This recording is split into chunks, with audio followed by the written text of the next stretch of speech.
Assalamualaikum warahmatullahi wabarakatuh. Perkenalkan, nama saya M. Johan Al-Hakim.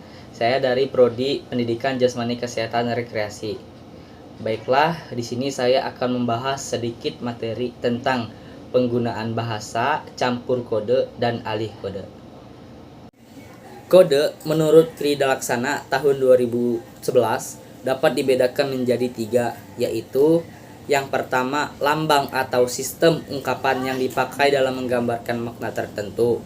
Yang kedua, ada sistem bahasa dalam suatu masyarakat. Yang ketiga, variasi dalam berbahasa.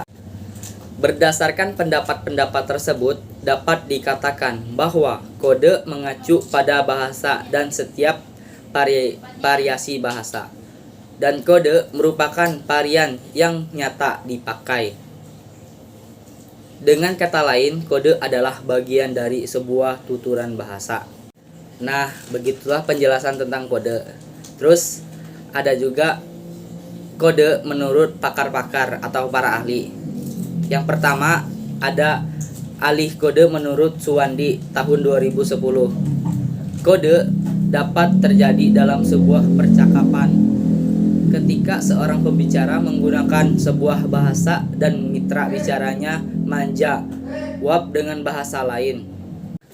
Terus yang kedua, menurut pakar Suwito tahun 1985, membedakan alih kode bisa menjadi 2 macam. Yang pertama, alih kode intern atau di dalam. Yang kedua, alih kode ekstern atau di luar. Apabila alih kode itu terjadi antara bahasa-bahasa daerah dalam satu bahasa nasional atau dialek-alek dalam satu bahasa daerah, atau antara beberapa ragam dan gaya yang terdapat dalam satu dialek. Alih kode seperti itu bersifat intern atau di dalam.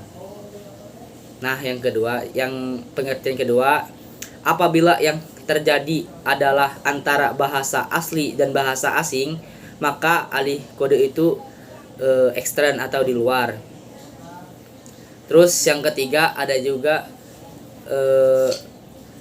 pakar menurut Suwito menjelaskan tahun 1985, menyebutkan faktor-faktor penyebab terjadinya alih kode antara lain, yang pertama penutur, yang kedua lawan tutur, yang ketiga hadirnya penutur ketiga, yang keempat pokok pembicaraan, dan yang kelima membangkitkan rasa humor, dan yang keenam sekedar bergengsi. Terus berdasarkan pendapat-pendapat yang di atas yang saya sebutkan tadi, dasarnya menyatakan bahwa alih kode adalah suatu keadaan menggunakan satu bahasa atau lebih dengan memasukkan serpihan-serpihan atau unsur bahasa lain tanpa ada suatu yang menutup pencampuran bahasa itu, dan dilakukan dalam keadaan santai. Nah, itulah penjelasan yang saya sebutkan tadi tentang alih kode. Dan di sini yang kedua saya akan menjelaskan, yaitu campur kode. Campur kode menurut para ahli, menurut Subyakto dalam Suwandi tahun 2010 mengungkapkan bahwa campur kode adalah penggunaan 2 bahasa atau lebih atau ragam bahasa secara santai antara orang-orang yang kita kenal dengan akrab. Dalam situasi berbahasa yang informal ini, dapat dengan bebas mencampur kode bahasa atau ragam bahasa, khususnya apabila ada istilah-istilah yang tidak dapat diungkapkan dalam bahasa lain. Selanjutnya, berdasarkan unsur-unsur kebahasaan yang terlibat di dalam campur kode, menurut Suwito tahun 1985 membedakan campur kode menjadi beberapa macam, yakni yang pertama, penyisipan unsur yang berwujud kata, yang kedua penyisipan unsur yang berwujud frasa, dan yang ketiga penyisipan unsur yang berwujud buster. Yang keempat, penyisipan unsur yang berwujud perulangan kata. Dan yang kelima, penyisipan unsur yang berwujud ungkapan atau idiom. Dan yang terakhir, keenam, penyisipan unsur yang berwujud klausa. Lebih lanjut, menurut Sadhono tahun 2012 menjelaskan, campur kode adalah pemakaian dua bahasa atau lebih dengan saling memasukkan unsur bahasa yang satu ke dalam bahasa lain. Dalam hal ini, penuturan menyelipkan unsur-unsur bahasa lain ketika sedang memakai bahasa tertentu. Faktor-faktor penyebab terjadinya campur kode menurut Suwito tahun 1985 dapat dibedakan menjadi 3, yaitu 1. Identifikasi peranan atau ingin menjelaskan sesuatu atau maksud tertentu. Yang kedua, identifikasi ragam, karena situasi yang ditentukan oleh bahasa di mana seorang penutur melakukan campur kode yang akan menempatkan dia dalam hierarki status sosialnya.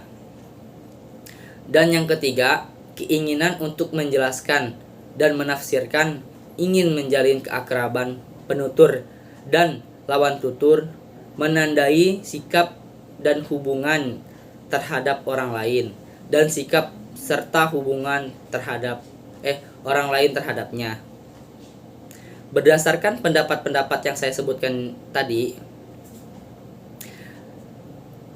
dapat dinyatakan bahwa campur kode adalah suatu keadaan menggunakan satu bahasa atau lebih dengan memasukkan serpihan-serpihan atau unsur bahasa lain tanpa ada sesuatu yang menuntut percampuran bahasa itu, dan dilakukan dalam keadaan santai. Seperti diketahui, penggunaan sebuah kode tertentu merupakan konsekuensi yang tidak dapat dihindari dari masyarakat, dari bahasa ataupun multibahasa. Setiap penutur pada umumnya ingin mengimbangi bahasa yang dipakai oleh lawan tuturnya.